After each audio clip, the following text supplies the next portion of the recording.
우리가 계속해서 로마서 말씀을 보고 있는데요. 로마서 말씀은 이 복음적 교리의 뼈대를 잘 보여주는 본문이라고 할 수가 있습니다. 특별히 초반에는 세상의 죄뿐만이 아니라 우리 믿음 안에 있는 사람들의 죄까지 고발하며 우리 모두는 죄인임을 드러내고 있는 본문이 초반의 본문이라고 할 수가 있습니다. 우리가 참된 신앙인이 되어 간다는 것은 무엇일까요? 착하고 정의롭게 사는 것이 중요한 참된 신앙인의 기준으로 생각하는 사람들이 참 많이 있는 것 같아요. 하지만 그것은 이 신적 대상만 예수로 바꾼 것일 뿐이지 어떤 하나의 윤리적인 기준들만 이 교회에다가 들이대는 것 뿐이지 그것으로만 다 이 기독교를 설명할 수가 없습니다.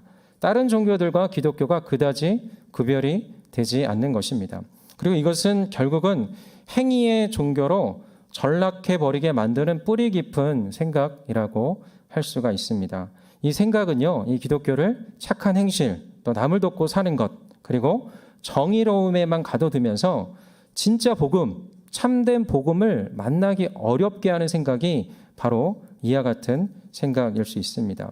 그리고 실제로 많은 사람들이 이런 생각에 뿌리를 두고 그렇게 생각하고 바라보고 있고요. 이것이 세상에 있는 사람들도 또 믿음의 사람들도 함께 이런 생각을 가지고 있는 이들이 많이 있습니다. 이 세상에서도 행위의 관점으로 이 기독교를 바라보기 때문에 그렇게 살지 못하는 신자들 또 그리고 영적 리더들을 보면서 이 기독교는 맹비난을 받고 있는 것이죠. 그리고 교회를 다녔다가 잘 나오지 않는 성도들과 대화를 나눠보면요. 이 신자들의 행위를 보면서 크게 실망하면서 교회를 나오지 않게 되었다라고들 종종 이야기를 하고 있습니다. 하지만 여러분들에게 분명히 말씀을 드리자면 기독교는 인간의 선한 행위만을 중시하며 강조하는 종교가 아니라는 사실입니다. 물론 선한 행실을 강조하지 않는 게 아닙니다. 강조합니다. 하지만 그 이전에 기독교는 믿음을 강조하는 거예요. 믿음을 강조하면서 그 믿음을 바탕으로 자연스럽게 변화를 이뤄가는 종교가 기독교라고 할 수가 있습니다. 바로 억지로 행위를 그 기준에 맞춰서 하는 것이 아니라 존재는 바뀌지 않는데 그 존재는 똑같은데 억지로 사람들 보이게 어떤 사람들이 있기 때문에 눈 때문에 어떤 하나의 기준에 맞춰야 된다라고 자기가 생각하기 때문에 목적을 이루어야 되기 때문에 그 행위의 기준을 맞춰서 살아가는 것이 기독교가 아니라 정말 중요한 것은 그 믿음을 바탕으로 해서 새로운 존재로의 변화, 그것을 꿈꾸는 것이, 그것을 강조하는 것이 이 바로 기독교라고 할 수가 있습니다. 여러분, 이게 굉장히 중요한 생각이라는 거예요.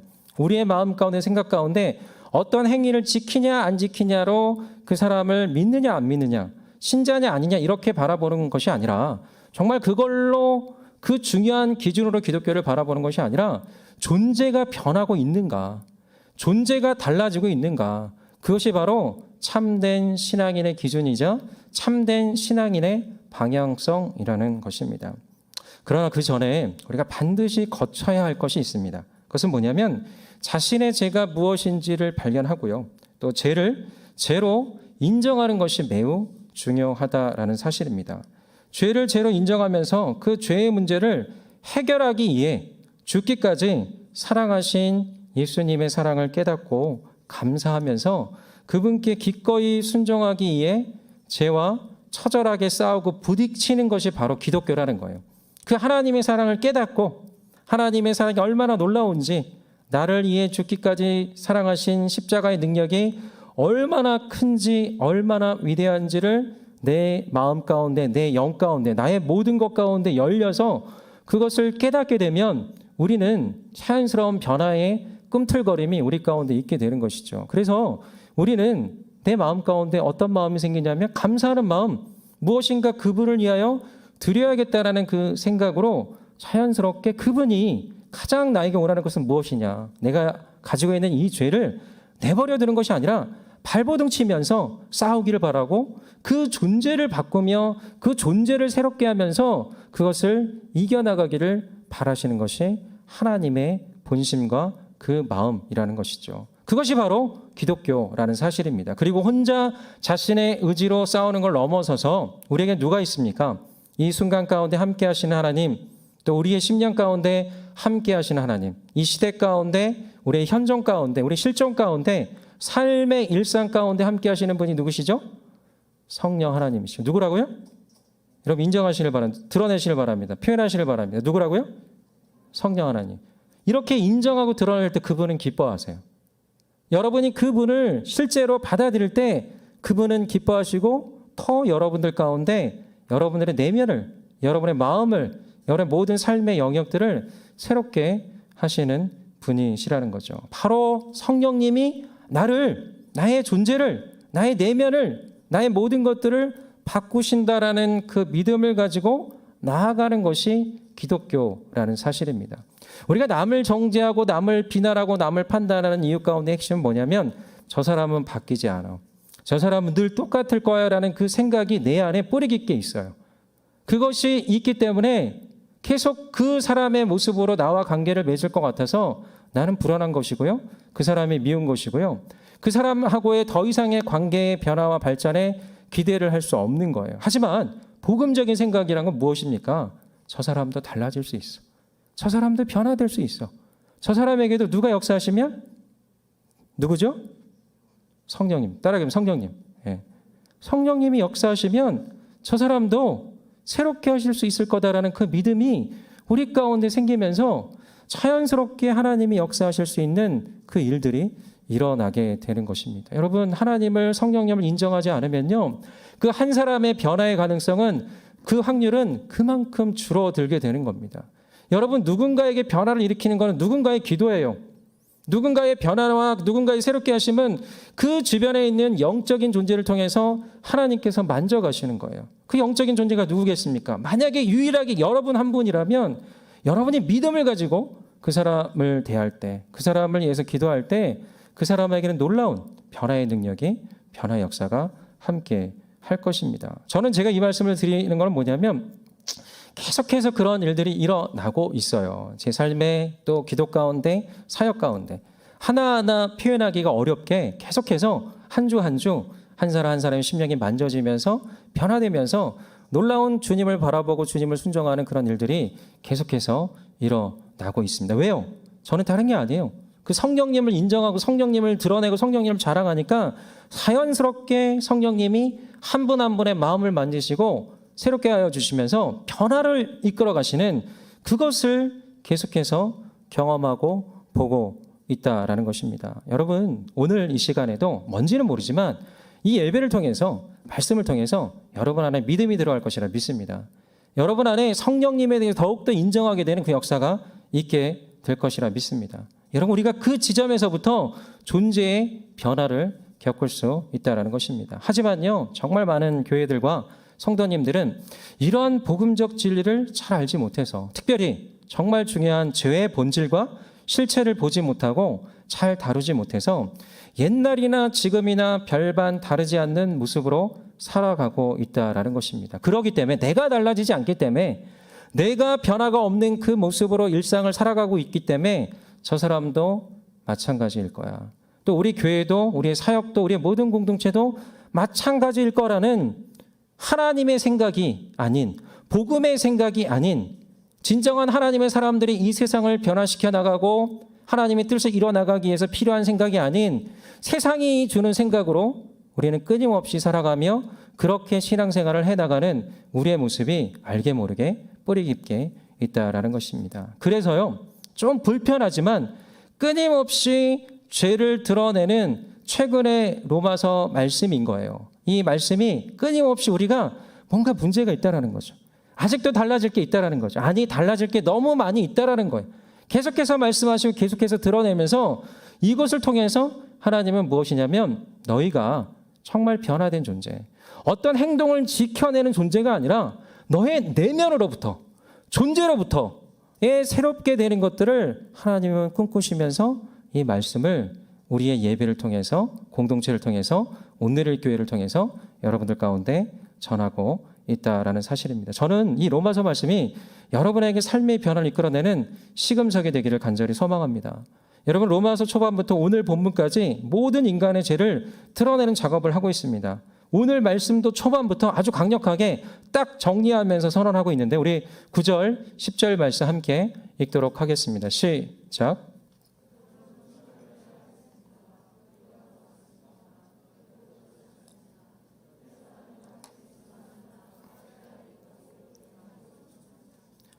기록되기를 의인은 없으니 하나도 없고.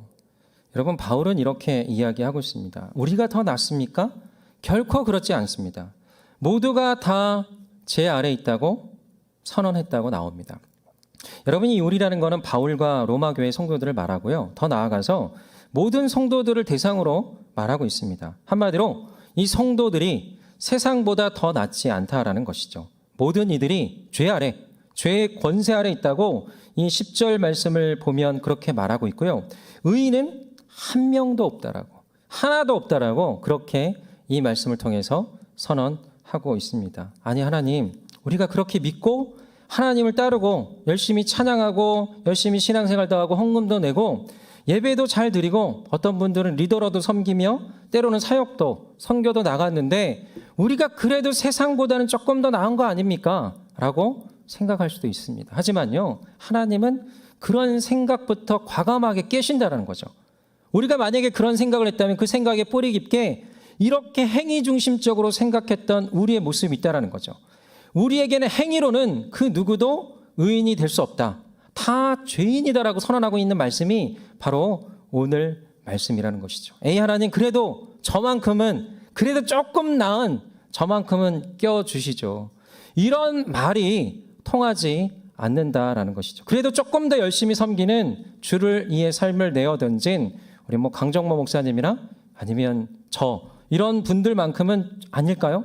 이런 것도 아니라는 거죠. 아니 목숨 걸고 사역하시는 이슬람 지역과 분쟁 지역에서 사역하시는 선교사님만큼은 껴주시죠 라고 말할 수도 있지만 이 성경에는, 이 말씀에는 분명히 말합니다. 의인은 하나도 없다. 네버라고 선언하고 있다는 것이죠.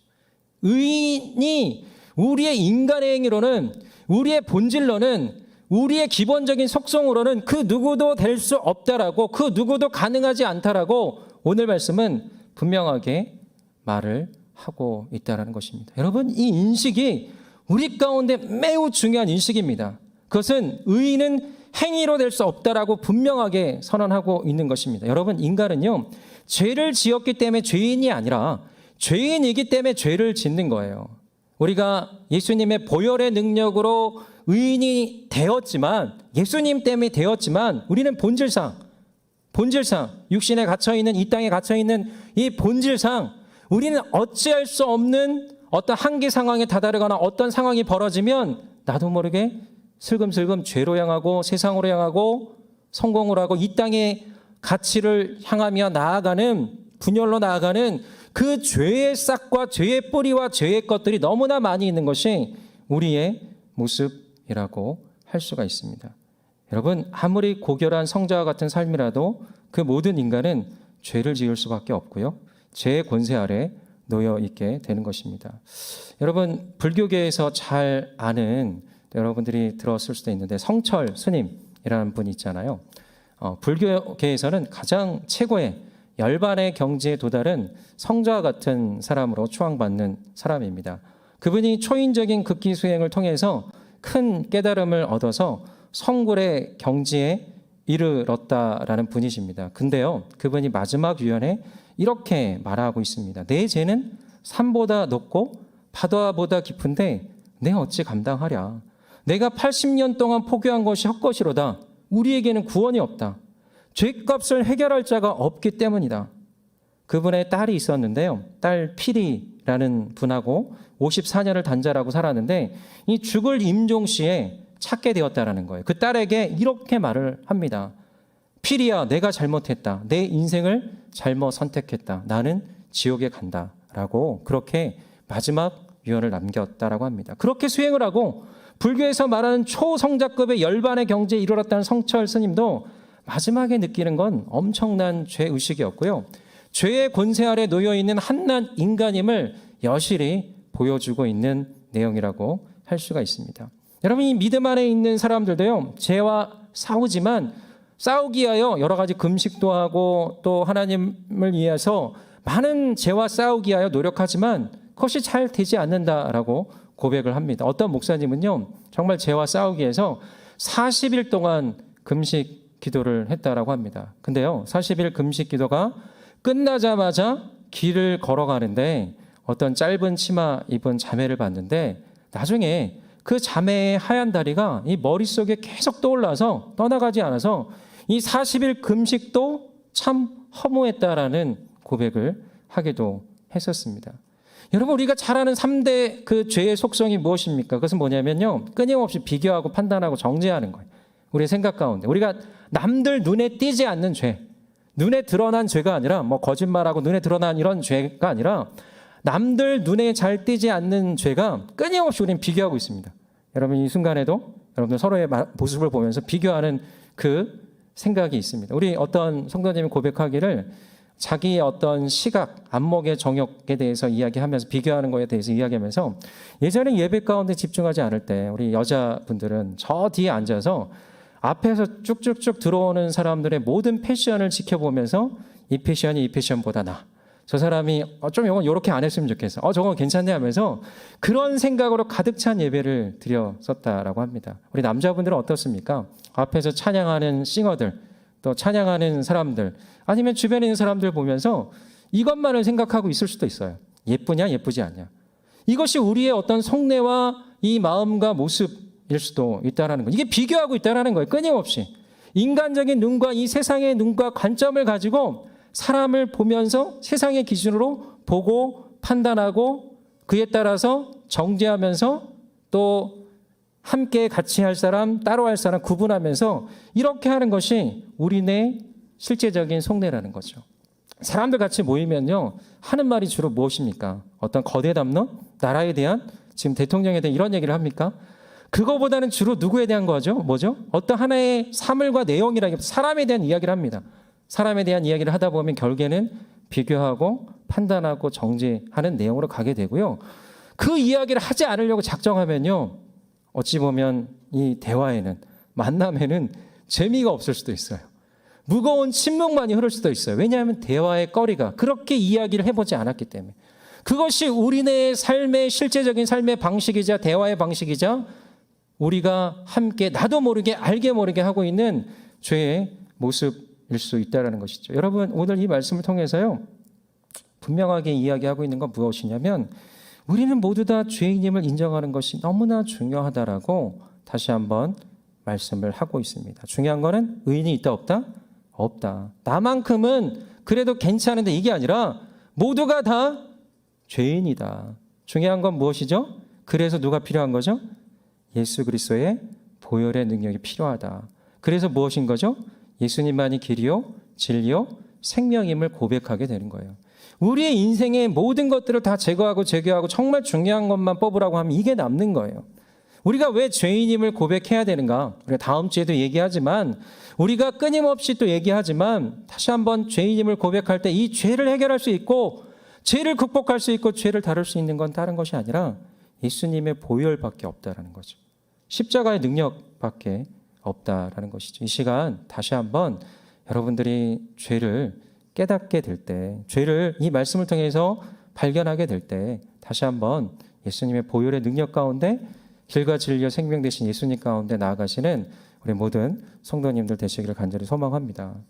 여러분, 그렇다면 우리가 왜 계속 죄 가운데 머무를까요? 이 내용에 대해서만 말씀을 드리도록 할 텐데요. 중요한 것은 하나님께서 그렇게 싫어하시는 죄를 우리는 왜 움켜쥐고 살아가고 있는가? 말씀은 이렇게 이야기를 하고 있습니다. 우리 11절 말씀 함께 읽겠습니다. 시작. 깨닫는 자도 없고 하나님을 찾는 자도 없다. 이 말씀에는 단적으로 이렇게 말하고 있습니다. 죄를 죄로 깨닫지 못한다라고 나와 있습니다. 왜 우리가 그렇게 계속 죄 가운데 머무르는가? 하나님이 그렇게 싫어하는 거 알면서도 계속해서 우리는 그 죄를 움켜쥐고 있는 거 알고 보면 그 죄를 충분히 죄인지를 깨닫지 못하고 있다라는 것이죠. 그 죄가 죄인지, 얼마나 큰 죄인지, 그리고 그것이 실제로 죄인지 깨닫지 못하고 있기 때문이라고 이 말씀은 이야기를 하고 있습니다. 아마도 우리 안에 양심이 적당한 기능을 하기 때문에 어렴풋이 죄인인지를 알고 있겠지만 문제는 세상에 있는 많은 이들도 다 그렇게 살고 있고 또 이 정도쯤이면 되겠지라는 이 죄에 대해서 간과하는 생각이 바로 우리의 죄를 계속 고정되게 유지되게 만드는 것이라고 할 수가 있습니다. 그렇다면 왜 못 볼까? 왜 간과할까? 또 그 이유가 오늘 이 말씀 가운데 나와 있는데 우리 12절 말씀 함께 읽겠습니다. 시작.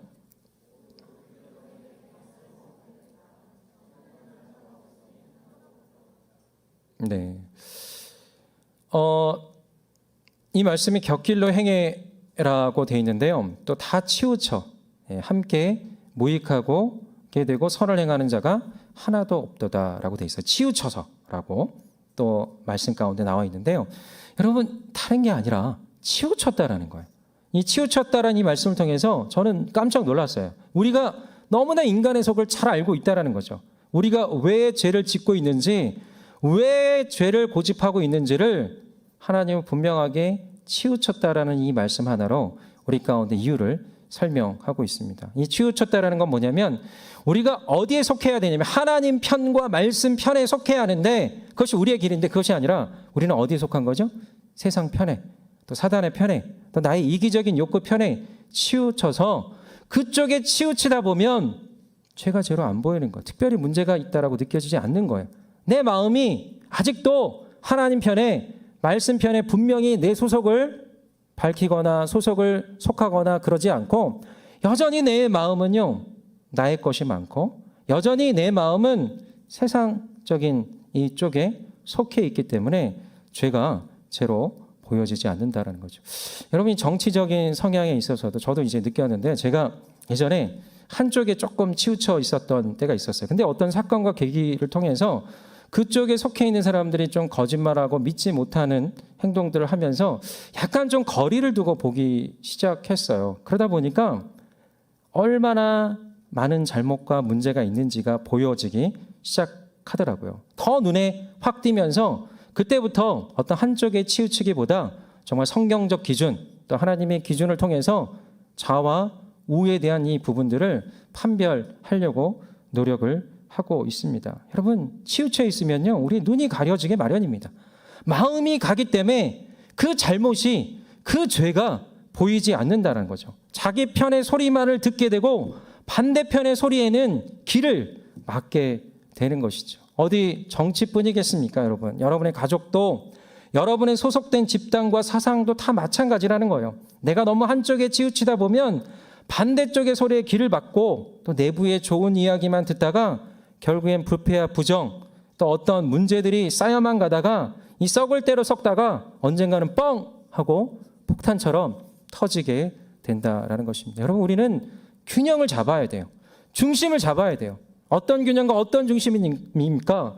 말씀과 하나님의 본심이라는 이 균형을 잡을 때 우리가 좌로나 우로나 치우침이 없게 되는 것입니다. 우리가 별다른 죄의식을 느끼지 않고 있다는 것은 우리 마음이, 우리의 속내가, 우리의 실제가 여전히 하나님 편이다라기보다는, 여전히 말씀 편이다라기보다는 여전히 내 자아의 소리에 귀를 기울이며 그 편에 속해서 여전히 그 기준을 가지고 하나님을 바라보고 그 기준을 가지고 말씀을 바라보고 그 기준을 가지고 교회를 바라보는 우리의 실상이 있을 수 있다라는 것이죠. 여러분 세상에 자와 우가 있죠. 이것을 죄의 소리에 적용하면 한쪽은 세상의 소리고요. 다른 한쪽은 나의 내면의 죄성의 소리예요.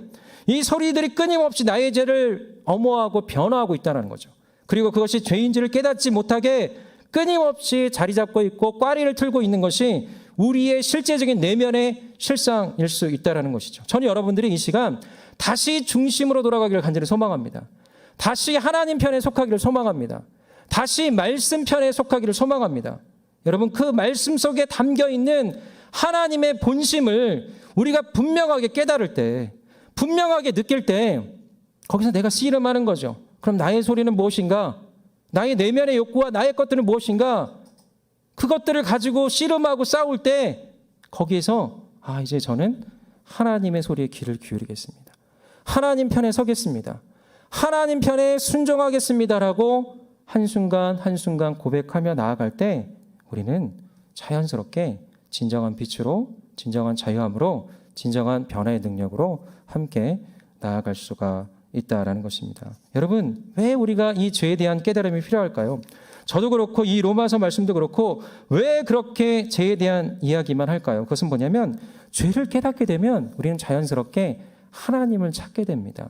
하나님께 연결되게 된다라는 거예요. 이 죄를 주목하고 죄를 묵상할 때 정말 중요한 내용은 이 죄를 우리의 힘으로 해결할 수 없다라는 이 생각으로 함께 갈 때 우리는 자연스럽게 하나님을 찾게 되고 하나님을 붙잡게 되고 거기서 더 크게 문제가 생기기 전에 더 큰 병이 찾아오기 전에 하나님 안에 죄를 다루고 죄를 다루고 죄를 다루면서 내 내면이 자유로워지고 내 내면이 평화로워지고 내가 온전한 자유를 경험할 수 있는 그런 존재가 되어가고요. 그렇게 되다 보면 내가 새로워지면요. 나의 존재가 꽉 찬 단단한 믿음으로 자라나고 치우치지 않고 하나님의 말씀에 서고 그렇게 나아가다 보면 내 안에 전에 없는 평안, 세상이 줄 수 없는 평안, 세상에 빼앗기지 않는 기쁨이 우리 가운데 오면서 이 세상을 이길 수 있는 힘이 생기면서 여러분의 가정도, 여러분 속한 직장도 모든 곳곳도 새롭게 변화시킬 수 있는 하나님의 통로가 될 수 있다는 것입니다. 여러분, 그 김동호 목사님의 이야기하시는 게 참 기억에 남는데요. 큰 교회를 세우시고 지금 은퇴를 하셨는데 자신이 폐암 수술을 했는데 마침 초기에 발견이 되어서 다행이라고 그렇게 말씀하셨는데요. 이 폐암은 증상이 없어서 잘 발견이 되지 않는다라는 거예요. 근데 다행히 평소에 지병이 당뇨가 있어서 끊임없이 병원에 가고 또 진료를 받고 진단을 받다가 확인을 하다가 폐암을 조기에 발견하게 됐다라는 거죠. 그래서 정말 감사하게도 그렇게 병원과 가까이 지내다 보니까 감사하게도 빨리 발견을 해서 금방 또 치료할 수 있게 됐다라고 감사했다라는 이야기를 들었습니다. 여러분, 우리가 죄를 빨리 발견하는 것, 또 죄를 죄로 깨닫게 되는 것, 빨리 인지하고 나아갈 때 중요한 거 우리는 더 빨리 하나님께 돌아가게 됩니다. 하나님을 찾게 되고요. 하나님을 만나게 되고 하나님을 경험하면서 그 안에서 우리가 더 큰 죄의 문제로 빠지지 않게 되고 그 전에 우리가 온전한 우리 가정을 지키고 나의 내면을 지키고 나의 삶을 지킬 수 있는 그런 존재로 하나님께서 이끌어 가십니다. 여러분, 인간의 가장 고통스러운 감정 중 하나가 죄책감이에요. 자기정죄감이에요. 여러분, 이것이 우울증의 시작인 경우도 많이 있습니다. 저도 어떤 한 번의 경험 때 누군가에게 너무 미안한 행동을 했는데 정말 몇 날 며칠이 아니라 몇 달을 가더라고요. 너무 힘들었어요. 너무 고통스러웠어요. 우리의 심정 가운데 이 죄의 문제가 너무나 크다라는 것들을 정말 뼛속 깊게까지 느꼈는데요. 아마도 여기 있는 많은 분들 여러 가지 인생이 일그러진 상처들도 수많은 학대와 사건, 사고들을 통해서 잘 회복되지 않았던 죄책감과 자기정죄감에서 기인한 것일 수도 있습니다. 이것을 여러분 잘 다루지 않으면 평생 동안 죄의 감옥에서 살 수 있는 거예요. 근데 중요한 건 여러분 어떻게 다루냐. 아주 심플합니다. 이 시간 그 모든 문제를 어디로 가져오는 거죠? 십자가 앞에, 예수님 앞에 가져와서 그리고 인정하시는 거예요. 무엇을? 그 능력을, 십자가의 능력은 모든 것들을 뛰어넘습니다. 다시 말씀드리자면 예수님께 십자가에서 뭐라고 말씀하셨죠? 다 이루었다라고 말씀하셨습니다.